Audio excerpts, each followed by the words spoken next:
नमस्कार। कल फिर आए लॉरेंस बिश्नोई एबीपी न्यूज़ के ऊपर लाइव इंटरव्यू देने के लिए। और डीजीपी ने जिस समय अपनी जस्टिफिकेशन दी, अपनी सफाई दी और बताया कि बठिंडा जेल में बंद है और वहाँ का इंटरव्यू नहीं है, तो बिल्कुल उस तरीके से जो है वीडियो देने का प्रयास किया गया। जैसी लुक उन्होंने फ़ोटो डाली थी कि ये फ़ोटो जो है उसका आज का ये हुलिया है और ये कपड़े हैं, मतलब कि जो कपड़े उस फोटो के अंदर दिखाए गए बिल्कुल उसी स्टाइल में लॉरेंस बिश्नोई सामने आया।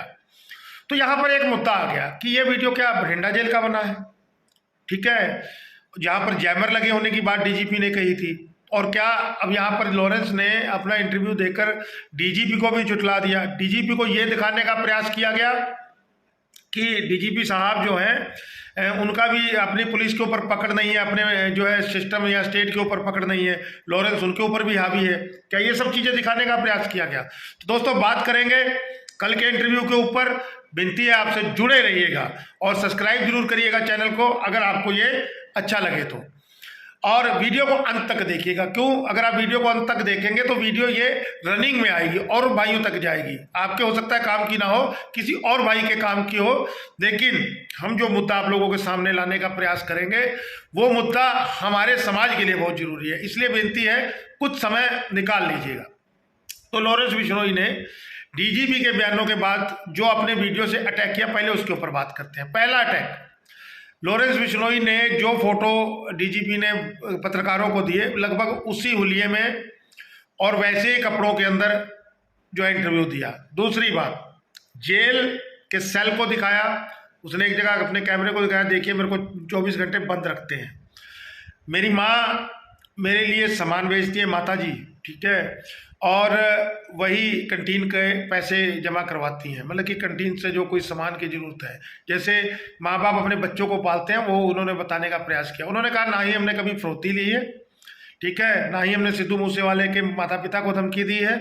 सिद्धू को खलनायक बनाकर पेश किया गया कि भाई वो गैंगस्टर था और दूसरे गैंग के साथ जुड़ा हुआ था, हम ही लोगों के गाने गाता था।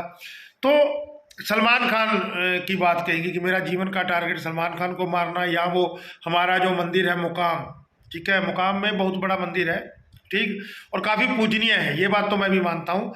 तो उस मंदिर के अंदर आके माथा टेक दे तो मैं उसको क्षमा कर दूंगा, मतलब कि अपनी कम्युनिटी के ऊपर भी एक तरीके से पकड़ जताने का प्रयास किया गया। तो मतलब कि इस इंटरव्यू के बाद में एक चीज़ जो है, हम लोग सबसे पहले एजेंसियों के लिए उसने क्या किया लॉरेंस बिश्नोई ने, लेकिन वो क्या करना चाह रहा है, उसकी खुद की थिंकिंग क्या है।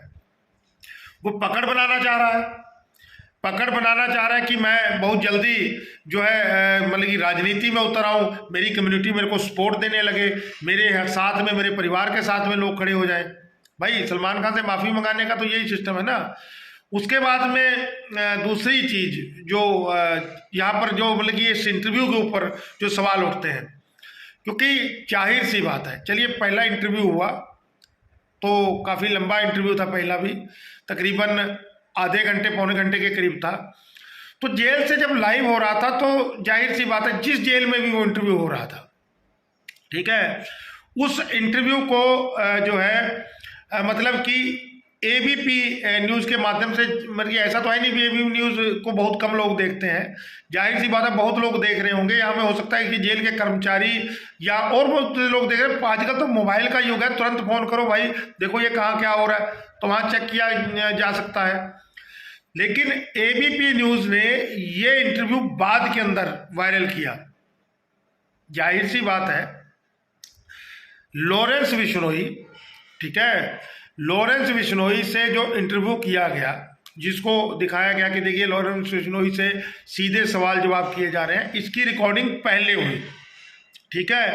अब पहले के इंटरव्यू को आज लाइव करके दिखाया जा रहा है, तो ये टीआरपी का खेल है, ये किसी पावरफुल व्यक्ति के द्वारा एबीपी न्यूज़ के साथ में सेटलमेंट करके वायरल करवाने का। लेकिन अब यहाँ राजनीति भी आ गई है, अगर यहाँ पर इनको छेड़ेंगे, अगर बाई चांस एबीपी न्यूज़ को छेड़ेंगे तो मीडिया वाले उसी टाइम मुद्दा बना लेंगे, देखो हम लोगों को दबाने का प्रयास किया जा रहा है, हमने सरकार को ऐसा कर दिया वैसा कर दिया, ये करने का प्रयास किया जा रहा है। क्योंकि देखिए एक सीधी सी बात है, पहले इंटरव्यू में पीछे बिल्कुल जैसे वो कहते हैं कि स्टूडियो लुक देने की प्रयास की गई और वॉल्यूम क्वालिटी बहुत हाई फाई थी। जब डीजीपी ने जस्टिफाई किया तो रात को फिर इंटरव्यू आ गया, तो डीजीपी कह रहे थे कि बठिंडा जेल में तो जैमर लगे हुए हैं, वहां पर तो रेंज ही नहीं आती मोबाइल की। तो ये फिर लॉरेंस बिश्नोई इंटरव्यू कहाँ से दे रहे थे? तो इसमें हमने अभी लखन सदाना का एक गुरप्रीत कोटली के साथ में इंटरव्यू था, उसने कहा कि ये जोधपुर जेल का हो सकता है। तो जाहिर सी बात है आज की डेट में लॉरेंस बिश्नोई बठिंडा जेल में है और इंटरव्यू जोधपुर जेल का आज की डेट में वायरल किया जा रहा है लाइव की तरह। तो यह एपीबी न्यूज़ ने ये सब चीज़ें, ये सब रिकॉर्ड पहले अपने पास संगठित करके रख लिया था और यहाँ पर सोचा गया कि लॉरेंस बिश्नोई के ऊपर भी प्रेशर ना बने, पंजाब सरकार और जेल प्रशासन के ऊपर भी उंगली ना उठे, क्योंकि जाहिर सी बात है जब आप किसी को परेशान करेंगे, प्रताड़ित करेंगे, तो वो आपको जरूर ठेस पहुंचाएगा, किसी तरीके से आपको जरूर मात करेगा। तो क्या ये चल रहा है? ये शतरंज की मोहरों की चालें चल रही हैं, जिसके अंदर सिद्धू मूसेवाले को खलनायक बनाना, खालिस्तान का मुद्दा जो पंजाब के ऊपर अमृतपाल के माध्यम से छा गया है, उसमें लॉरेंस के द्वारा ये जिताने का प्रयास करना कि मैं खालिस्तान के हक में नहीं हूँ। ठीक है, उन्होंने कहा कि हमारा भी कोई खालिस्तान की बात नहीं करता, और जो पटियाला जेल में जो थे राजोवाणा साहब, वो भी कोई बात नहीं करते। मतलब कि कहने का मतलब कि जो बंदी सिखों का मुद्दा चल रहा है उसके ऊपर भी अटैक करने का प्रयास, जो वहाँ पे धरना प्रदर्शन चल रहा है, उनकी रिहाई करे, ये करे, वो करे। उसके बाद में जो अगली बात आई कि हम लोग, कल भी मैंने ये बात कही थी, हम लोग गोल्डी ब्राड हुआ या जो भी गुरलाल था या विक्की मिड्डू खेड़ा था, हम लोग सब एक दूसरे का दर्द समझते थे, मतलब कि दोस्त थे और उनके चक्कर में ये हो गया, 9 साल से जेल काट रहा हूँ। देखिए, इसके अंदर अब आप लोगों को सोचना है। एक व्यक्ति, या तो जाहिर सी बात है भाई, एक पुरानी हम लोग बचपन में कहावत सुना करते रॉबिन हुड की, कि रॉबिन हुड एक लुटेरा था जो अमीरों को लूटता था और गरीबों में बांटता था। तो हम लोग अक्सर, खासतौर पे भारतीय, ऐसी छवि के ऊपर बहुत प्रभावित होते हैं। तो लॉरेंस बिश्नोई की इस छवि को बनाने के पीछे का कारण ये है कि खालिस्तान का जो मुद्दा है वो दब जाए। ठीक है, तो हम लोग भी इस चीज़ के अंदर अपने विचार बताना चाहेंगे कि हम लोग भी नहीं चाहते हैं कि हम लोग बड़े शांतिमय ढंग से अपना सब जीवन यापन कर रहे हैं, सिख बिरादरी के लोग, और खालिस्तान के मुद्दे पर हमेशा राजनीति ही की गई है। मैं ये बात पहले भी अपनी वीडियो में कह चुका हूँ। जैसे किसान यूनियन जो दिल्ली के अंदर बैठे रहे 1 साल के ऊपर धरने पर, अब वो मोहाली धरने के ऊपर बैठे हैं, तो वो मेन चीज़ है कि विदेशियों से जो पंजाबी कम्युनिटी के लोग जो हैं, जो कहीं ना कहीं भारत के लोगों के, मतलब कि भारत के कानून व्यवस्था और भारत के नेताओं के खिलाफ है, वो वहाँ से पैसा भेज रहे हैं और ये किसान यूनियन के नेता राजनीति कर रहे हैं। भाई, ऐसे बंदी सिंहों की रिहाई बनती नहीं है, कानून के अनुसार ही उनकी रिहाई बनेगी, लेकिन प्रेशर बनता है, ये बात हम लोग मानेंगे, दबाव बनता है। जैसे उनके कहने का मतलब है कि यार अगर उनको सजा होती तो 15 वर्ष के ऊपर जो है वो निकल गई सजा, अगर उनको तो सजा सुना के भी उनकी अगर कैलकुलेशन करें तो वो डबल सजा काट गए। ठीक है, तो उनको रिहा करना चाहिए। तो यहाँ पर सरकारों को बचने के लिए एक मतलब कि कोई इशू चाहिए था। वो इशू पहले गोविंदवाल जेल से पैदा करने की कोशिश की गई, लेकिन वो बात नहीं बनी। तो अब लॉरेंस बिश्नोई का इस्तेमाल जो है वो किया गया। ठीक है, क्योंकि यहाँ 2 बातें हो गई। कोई भी अपराधी कितना भी खतरनाक क्यों ना हो, वो ऐसे नहीं कर सकता है। अब मैं दूसरी बात कह रहा हूँ, जैसे उनसे पूछा गया कि आपके पास मोबाइल कहाँ से आता है, तो क्या हम दीवार के बाहर से गिरवा देते हैं। दोस्तों, मैं आपको बताता हूँ कि जेलों में 2 दीवारें होती हैं। एक दीवार से दूसरी दीवार के बीच की दूरी तकरीबन 15 या 20 फुट होगी। ठीक है, 20 फुट होनी चाहिए, क्योंकि हम लोगों ने कोई अंदाजा नापा नहीं। अब बंदा बाहर से चीज फेंकेगा, तो यहाँ पे मैं आपको बता दूं, जो हाई सिक्योरिटी जेल होती है उसके चारों तरफ जो है मोटरसाइकिल से निगरानी की जाती है, और अंदर एक सिपाही और एक सजा याफ्ता कैदी जिसका अच्छा रिकॉर्ड होता है, वो जैसे मतलब कि 1 नंबर 2 नंबर 3 नंबर 4 नंबर ऐसे मौके बने होते हैं। ठीक है, तो वहां से एक पत्रा घूमता है। ठीक, तो सिपाही वहां खड़ा रहेगा और कैदी जो है वो उस पत्रे को लेकर दूसरे मौके पे चला जाएगा, दूसरे मौके वाला बंदा तीसरे मौके पे चला जाएगा, तीसरे मौके वाला चौथे मौके, और जो जेल का मेन गेट है, एंट्री गेट, बल्कि एक तो एंट्री गेट है, एक जेल के अंदर का एंट्री गेट है, तो वो जो पतरा जो है वो उसके अंदर फेंक दिया जाएगा, और फेंकने के बाद में दूसरा वहाँ पर जो ड्यूटी पे बंदा हुआ उतार के दूसरा पतरा दे देगा वो। तो बल्कि उसमें क्या दिखाने का प्रयास किया जाता है कि अगर तय सीमा के अंदर पतरा नहीं आता है, ठीक है, तो समझिए कि कोई गड़बड़ है। ये मतलब कि निगरानी करने का एक बहुत बढ़िया तरीका जेल प्रशासन का बहुत पुराने समय से चल रहा है। और इसके पीछे का कारण ये है कि कोई कर्मचारी अगर कोताही बरते अपनी ड्यूटी पे, वो खड़ा है या खाली बातें कर रहा है, तो ये पत्रे का टाइम टेबल है, उसको उस समय पर पहुंचाना ही पहुंचाना, नहीं पहुंचाना तो तुरंत प्रशासन अलर्ट हो जाएगा। दूसरा होता है हूटर। अब जैसे कोई बंदा गया तो उसने जेल के बाहर से भाई वो कोई चीज़ फेंकी वजनदार, ठीक है, पहला नंबर तो ऊंची दीवार के ऊपर से 20 फुट फेंकना मुश्किल है, सीधी सी बात। फिर चलो अंदाजे से उसने फेंक दी, भाई उसकी बाजू में बहुत दम था, उसने फेंक दी, ठीक है, वो उस बंदे तक पहुंच गई। तो मैं आपको बताता हूँ बठिंडा जेल की अब की कंडीशन नहीं मेरे को पता है, पुरानी कंडीशन मैं बताने का प्रयास कर रहा हूँ। पुरानी कंडीशन में ऊपर बने हुए थे बुर्ज जिसपे गार्ड खड़ा होता है बंदूक लेके, ठीक है, वो जेल की निगरानी भी करता है, बाहर की निगरानी भी करता है, और जो जेल के बाहर से चढ़ता है, ठीक है। अब उसके सामने से कैसे संभव है कि चीज़ अंदर गिर जाएगी यार? पहला नंबर तो वो दीवार के पास ही नहीं किसी को आने देगा। तो मैं ये बातें आपको इसलिए बता रहा हूँ कि लॉरेंस बिश्नोई के द्वारा जो बताया गया कि फ़ोन बाहर से गिरवा लेते हैं, ये सेफ्टी की गई उन व्यक्तियों की जो उसको प्रमोट कर रहे हैं, ताकि क्योंकि जैसे हर कोई व्यक्ति तो इतनी बारीकियां नहीं जानता है ना, तो वो बंदा क्या करेगा, वो बंदा कहेगा यार फेंक देते होंगे जेल में, बल्कि लोगों को जताने का प्रयास कि हाँ हाँ ऐसा हो जाता है, ऐसा हो जाता होगा।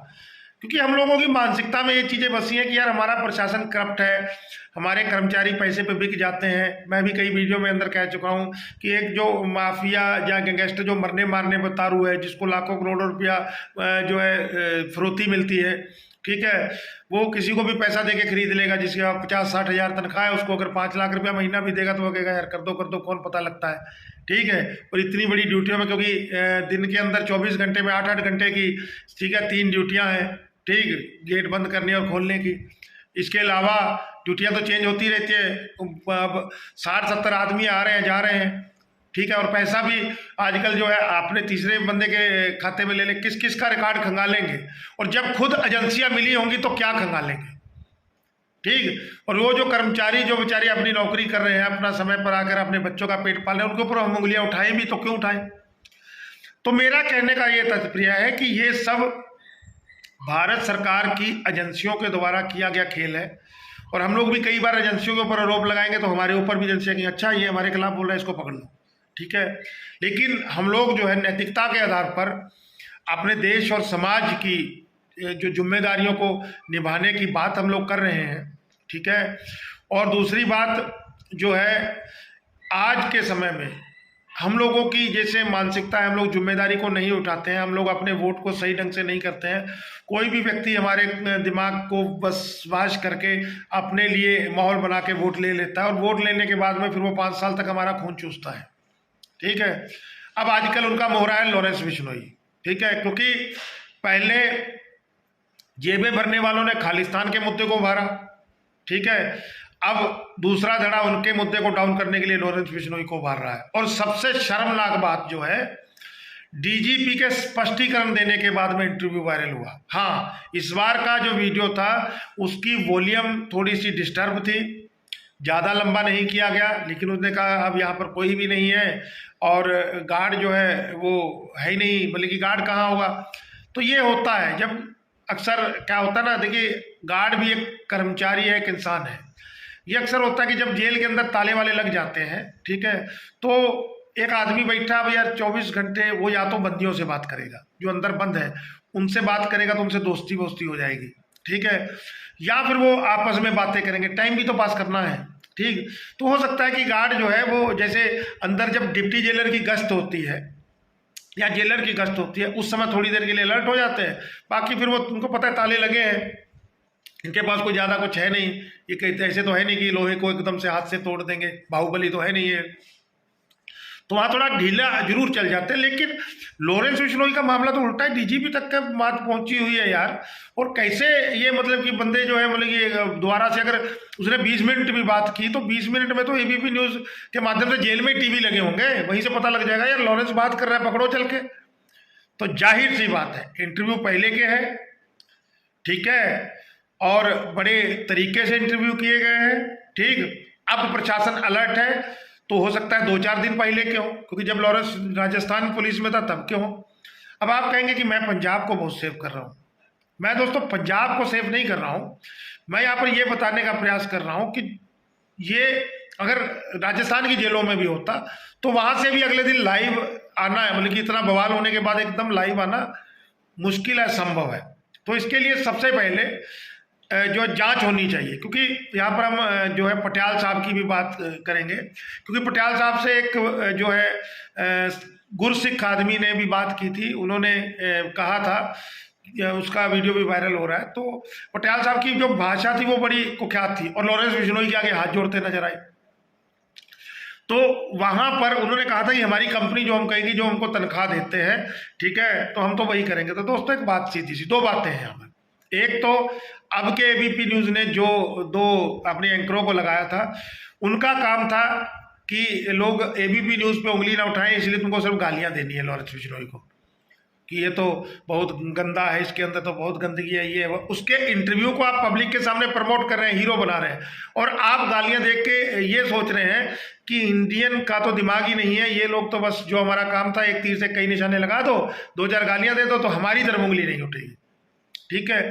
और गुरुसिख व्यक्ति के साथ में जिस लैंग्वेज में पटियाल साहब ने बातचीत की, ठीक है, वो बातचीत भी जो है काफ़ी कुछ बयान कर रही है कि पटियाल साहब अपना धैर्य ही खो गए। धैर्य किस लिए खो गए?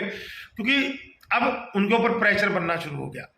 अब मेरे पास नंबर होता, हम भी सवाल करते कि साहब ये क्या आपने किया, ये क्या, तो मतलब कि सामने वाले को उलझा दो, उल्टा सीधा बोलो, उसका दिमाग भ्रष्ट हो जाए, वो फोन काट के भाग जाए, ये नीति। अब तीसरी बात जो आ रही है, एक शायद कनाडा का चैनल है इंडी जायसवाल का, वो काफ़ी कुछ निकाल के लाया करते हैं गूगल के माध्यम से, ठीक है, और अपनी बात को रखने का प्रयास करते हैं। उन्होंने इसको दूसरे तरीके का हमला बता दिया। भाई ठीक है, ये बात आपकी से मैं सहमत हूं कि राजस्थान का चुनाव है, बिश्नोई कम्युनिटी का बहुत बड़ा वोट बैंक है, ठीक है। लॉरेंस बिश्नोई के माध्यम से उनको प्रभावित करने का प्रयास होगा, लेकिन अभी तक लॉरेंस बिश्नोई ने बीजेपी में तो हक नहीं जताया ना। तो हम लोग जो है यहाँ पर लोगों की मानसिकता, क्योंकि लोगों के अंदर पहले ही सरकारों के प्रति नेगेटिविटी होती है, और बीजेपी के प्रति तो वैसे भी किसान और सिखों के अंदर थोड़ी सी नेगेटिविटी है, कांग्रेस के प्रति बीजेपी से भी ज़्यादा है, लेकिन बीजेपी के प्रति है क्योंकि जो अभी तक कृषि कानूनों के अनुसार फसलों का रेट नहीं दिया, इन कारणों से है दोस्तों। अब हम लोग लॉरेंस बिश्नोई के इंटरव्यू को उस तरीके से देख रहे हैं, तो यहाँ पर जो मेरे को लखा सदाना की बात है यहाँ तक नजर आई, उसकी बात में थोड़ा दम नजर आया कि नंबर 1, 19 को सिद्धू मूसेवाले की बरसी है, उसके पहले उनके माता पिता ने विधानसभा का घेराव किया, मतलब कि सरकारों के ऊपर उंगली उठाई। तीसरी बात, सिद्धू को तो जो उन्होंने मतलब कि एक उसके रूप में पेश किया, गैंगस्टरों के साथी के रूप में, तो सिद्धू की अब पकड़ को लोगों से कम करने का प्रयास कर रहे हैं। और ये होता है जब भी सरकारों के खिलाफ कोई भी व्यक्ति उठने का प्रयास करता है, या तो वो मरता है और या उसको ऐसा नेगेटिव खलनायक बना देते हैं कि लोग जो आहिस्ता आहिस्ता उसका साथ छोड़ देते हैं। तो वैसे मैं अगर अपने अनुभव की बात करूं तो सिद्धू ने मतलब कि यूथ को उठाने के लिए कुछ ऐसे ही माफिया और बंदूकों टाइप के गाने गाए थे, लेकिन यूथ उनसे प्यार करता है, ठीक है।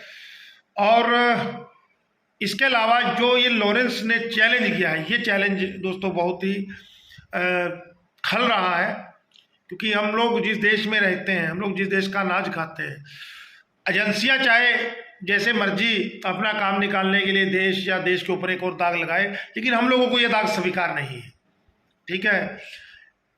ये पावर जो उस बंदे को मिली है, ये पावर थोड़ी सी खल रही है। खल इस कारण से रही है कि वो बंदा जो है वो एक तरीके से चैलेंज कर रहा है। कानून में विश्वास करने वाला, देश के संविधान में विश्वास करने वाला कभी भी किसी शर्त में ये स्वीकार नहीं करेगा कि एक क्रिमिनल जो है कानून के साथ खेले। बाकी दोस्तों, ज़्यादा वीडियो लंबा हो रहा है, इसको शॉर्ट भी करने का प्रयास करेंगे। शॉर्ट वीडियो के अंदर भी डालेंगे अलग अलग मुद्दों पर, और विनती करेंगे कि सबसे पहले एबीपी न्यूज़ की जांच होनी चाहिए। ठीक है, तो यहीं अपने मुद्दे को ख़त्म करता हूँ। जय हिंद दोस्तों, जय जवान जय किसान, धन्यवाद।